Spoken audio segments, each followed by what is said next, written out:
What's that? You're still editing your own videos? What is this, 2021? We got AI for that. In this video, I'm going to be ranking a bunch of different AI tools for Premiere Pro. I'm talking plugins.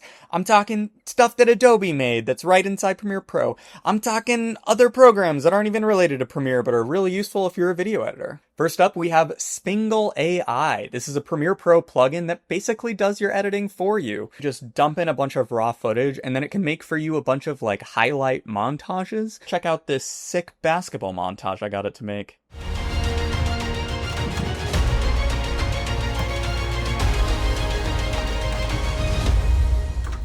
This is definitely a beta app. It's a little rough around the edges. If you're a wedding videographer, I had definitely tried this one out. Just dump in like 3 hours of raw footage from a wedding and try giving it like find all the clips of the bride and groom being cute together and then just like let it do that work for you, make little rough cuts. So I'm going to give Spingle AI a B for beta. Next up, we have AI Captain. The idea is exactly the same. This is a plugin for Premiere Pro that automatically does your editing for you. I honestly, though, had a very hard time getting this app to work at all. And finally, when I got it to actually do something, it made a montage that was not good at all.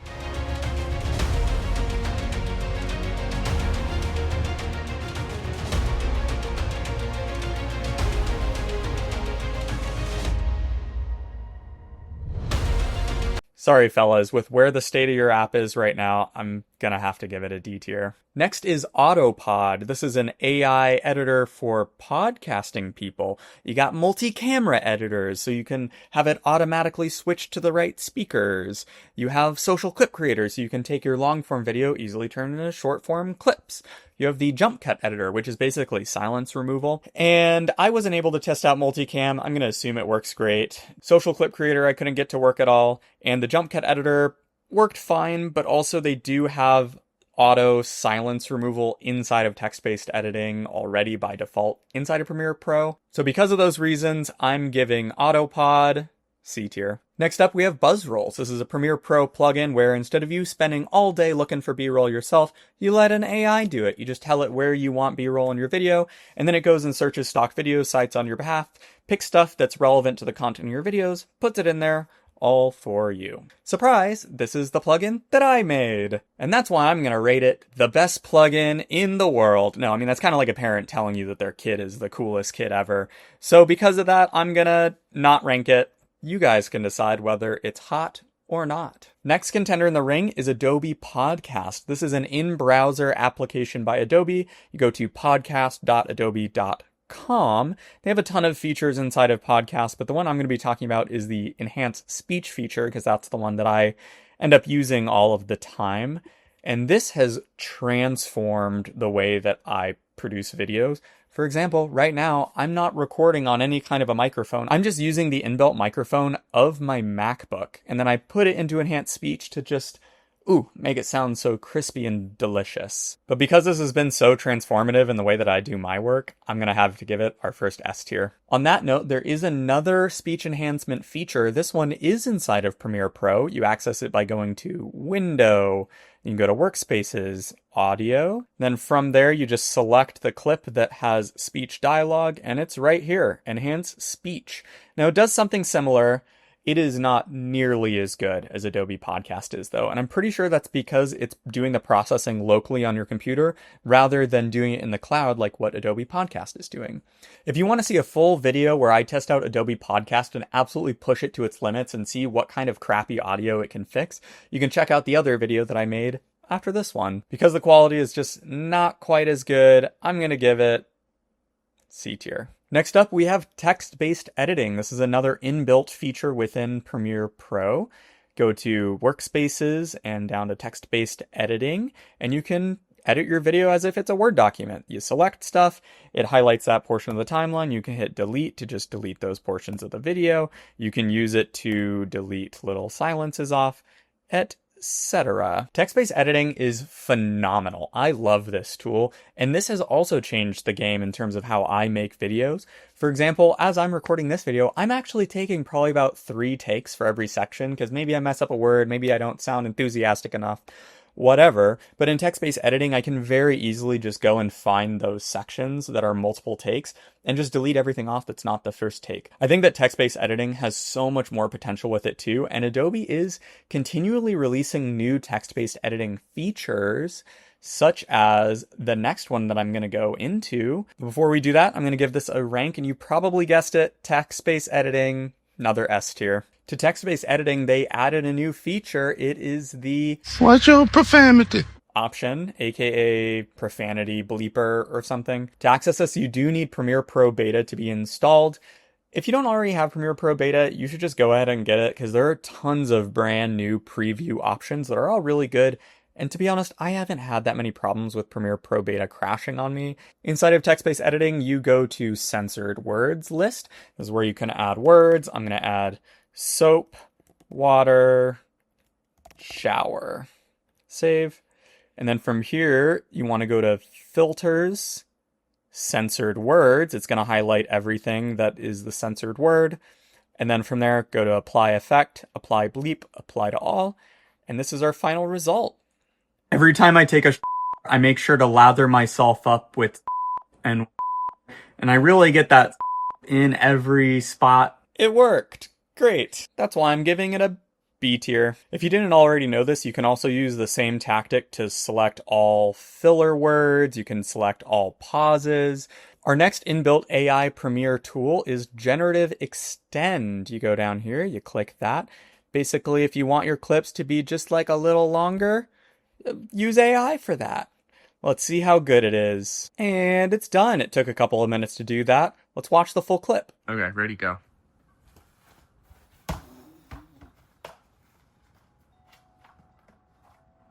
And you can whoa. Wow, I almost couldn't even tell that was AI generated. I gotta be honest, I don't really understand what the use case is for this. I have only once ever been able to use this tool for something genuine. I mean, you can only add up to 2 seconds of additional footage per clip. I mean, in that case, that was obviously, there was weird hand glitching right there. I just don't really see the use case for this. That's why I'm giving it our first F tier. Next on the docket is the object mask tool. That's down here. You click it, and then you can click the thing you want to create a mask of. And then if we go over here, I track it throughout the whole thing. The AI goes and it does all the masks of your moving subject for you.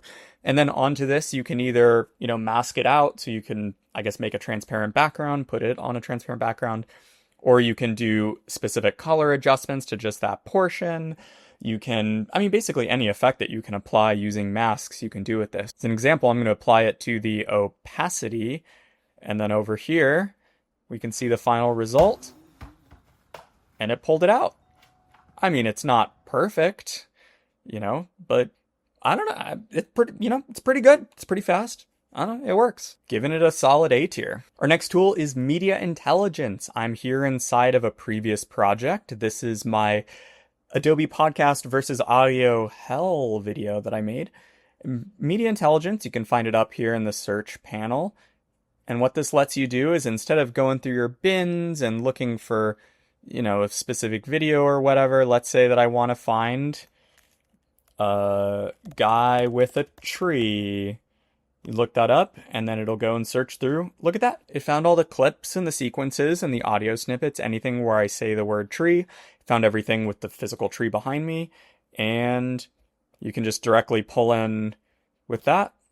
And yeah, it works pretty great. Very useful. I'm giving it A tier.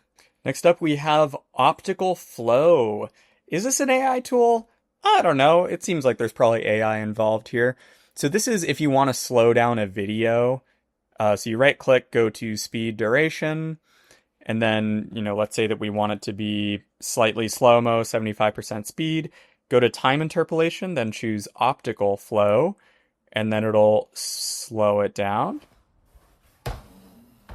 And basically all it does is in between the frames, it makes it a little bit smoother. I don't know. Seems cool, I guess. It's not as smooth as I would love it to be, but I don't know. C tier. Seems fine. I think you probably still need to be recording slow-mo footage, though. It's not magic. Our next selection of tools are not tools that are built into Premiere Pro, but these are rather adjacent AI tools in the ecosystem that you might use as a video editor. So I'm going to first up give you Veo 3. This is Google's AI video generation model. And I'm going to kind of let this stand in as just a blanket statement for all AI generated video models, because right now there are like three of them that are kind of neck and neck with each other. It'll be Veo 3, Sora 2, and probably like Kling. I mean, they're all like good at slightly different things. But yeah, I mean, it seems like the dream, right? Oh, instead of making your own B-roll, can't you just have AI generate B-roll for you? And I mean, if you look at these clips on their website, they look so good, right? But these are all cherry-picked examples, and they look good, but the reality, they are extraordinarily expensive to run. I'm talking to make an 8-second clip using Veo 3, it's going to cost you $4 for 8 seconds. And then you have to imagine that you can't really use it on the first try. You're going to have to re-roll it maybe 3 or 4 times to kind of get the video that you want. So you're already talking $12 to $16 for an 8-second portion of your video. And then in addition to that, it's not even producing 1080p video, let alone 4K video. It's making 720p video. I don't personally think they're all that useful yet. And there's a reason why at BuzzRolls we decided to go all in on using AI to search for existing B-roll using stock footage websites rather than making B-roll on the fly. And that's why for right now, with where we're at in 2025, I'm giving it D tier. Remember like 6 months ago when everyone was turning their friends and family into like Ghibli style art? Like this is a website that does this here. That was actually the image generation model from OpenAI called GPT Image 1, which is, you don't need to go to ghibliimage.com.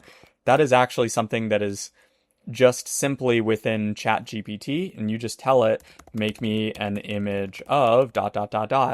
And the reason why this specific image generation model is pretty useful for video editors is because it can make transparent backgrounds. So for example, I gave it, make me an image of a chapter title card for a video that says Chapter 1, The Woman and the Stone, in a Lord of the Rings style font. Here it's generating.